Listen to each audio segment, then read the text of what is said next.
Hello, my twinkling diamonds. There's a lot of people in this world who don't fully understand what's going on because, half of the Americans, they feel alone. That's half of Americans, and 12%, they have no friends. And people are trying to understand what the hell is going on because this is turning to an epidemic.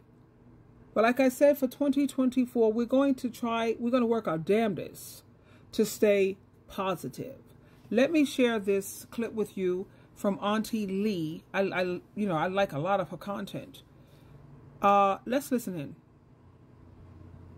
in. Over half of Americans feel alone and 12% have no friends at all. Loneliness is an epidemic, and with economic uncertainty appears to be getting worse. Yeah, there's something happening in society whereby people are not holding on to their friends. I had a video where I just was flabbergasted at how people were saying they weren't going to be taking care of their parents at all. And I'm not talking about the grimy, gritty parents that were trash. I'm talking about, good parents that did for their children. They feel as if, well, I don't owe you anything. So there is a trend now in society where there seems to be no reciprocity when somebody does something for you. And that's why all over social media, between relationships, family relationships, just people in general, there's no more loyalty or reciprocity. So if I'm your friend and you need my help and I come help you, and then I fall on hard times or something happens to me and I need your help, then you just kind of turn your back. See, that's not friendship. That's not friendship. That's one-sided. That's when only one person is benefiting from a relationship, whether it be friendship or a romantic or family, then that is considered to be parasitic. Parasites only take from you. They don't give anything. So the lady in the video that I stitched that you left this comment under was saying that she didn't even really know if her son was gonna show up. And I can tell you from working in hospitals, nursing homes, and all over healthcare, home health, and all of that there are many people whose children don't show up. And they weren't necessarily bad parents either. So, I mean, we all know those parents that, you abandon them because they just trash. But I'm talking about people who they had a family life with their children and stuff. So, I don't know. I come from a different era where I have friends that I've had for years and years and years, since college and since childhood. But I always understood friendship to be that thing that it's a reciprocity thing.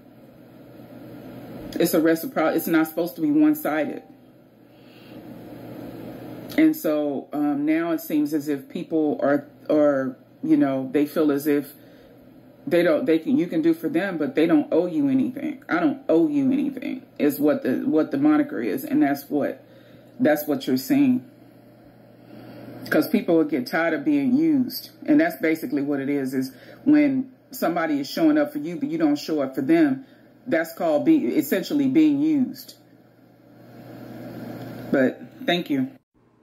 She made some very, very powerful points here, and a lot of people don't understand what is going on in this world. Why is it that it seems that love has grown cold and it hardly even exists anymore? What happened to loyalty? What happened to integrity? What happened to working through it?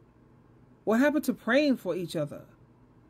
Well, the answer, it's very, very, very clear at Matthew chapter 24, verse 12, where it shows that more and more people everywhere will be doing very bad things. And because of this, many people will no longer love each other in the way that they did before. So this makes it very clear what's going on. You know, and you have to keep in mind that God created us and designed us so that we have to listen and obey. And with all of the false prophets, you know, how many times we see these pastors and priests and deacons and ministers and elders. How many times are we constantly seeing they preach one thing, but they're practicing? Now, I understand people fall short, but when you make a practice of something, that's a problem.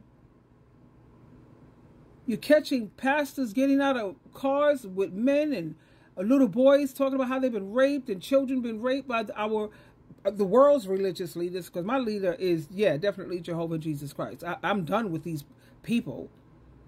And I'm finding it hard to take men seriously when they're supposed to be the spiritual leaders. They're supposed to be providers of spiritual food so that we can be nourished well. And, you know, I don't understand why they go around cheating as much as they do, because you have a wife. What's the problem? And the Bible make it clear, because of more and more lawlessness, that's why things are starting to fall apart. Everybody, not everyone, because you do have some true Christians. You know, true Christians, even those who may have weak, you know, their faith may be weak, they will still persevere to the end, because they have true love. That's why they don't turn their back and stop. They don't grow cold, and they, you know, they are aware of the fruitage of the Spirit located at Galatians chapter 5 verse 22, where it speaks of the fruitage of the Spirit, and the number one things it speak of, the first thing is love. So people who are true Christians and dedicated to God and Christ, they don't turn cold. They don't turn people away. They try to help them. At least still they understand reciprocity, reciprocation, not taking advantage of people's love and kindness and goodness. But that's the reason why we are going through so much, because everybody seems to think, I'm not going to say everyone, most people. You have people who are antichrist, think they know more than God. What? The one who created and designed you, and you honestly, your manufacturer, you could say. Now, when people start listening and obeying and falling into place, and if they're true lovers of God and Christ and true Christians, then their love should never grow cold. Even if their faith is a little weak, they will still persevere. So like, Auntie says here, she's absolutely right. You know, this world has changed drastically because of all of the lawlessness. They used to, you know, have prayer in schools. They used to teach children, raising your children to be respectful to God and Christ. People don't care. That's the reason why the love of the greater numbers is growing colder and colder. People are starting not to care because they're tired. You have people who they have economic uncertainties, so they feel that I got to take care of me. I got to look out for me. You know, nobody cares about anyone. And when it comes to your parents, baby, please pray for your parents. If you're having problems with them, pray for them. Pray and ask God to please give your parents a change of heart and remove the blinders and let the scabs fall off your parents' eyes so that you can restore your relationship with your parents. And God makes a promise. If you want things to go well for you, please respect and honor your parents. I love you. Twinkle, twinkle, twinkle.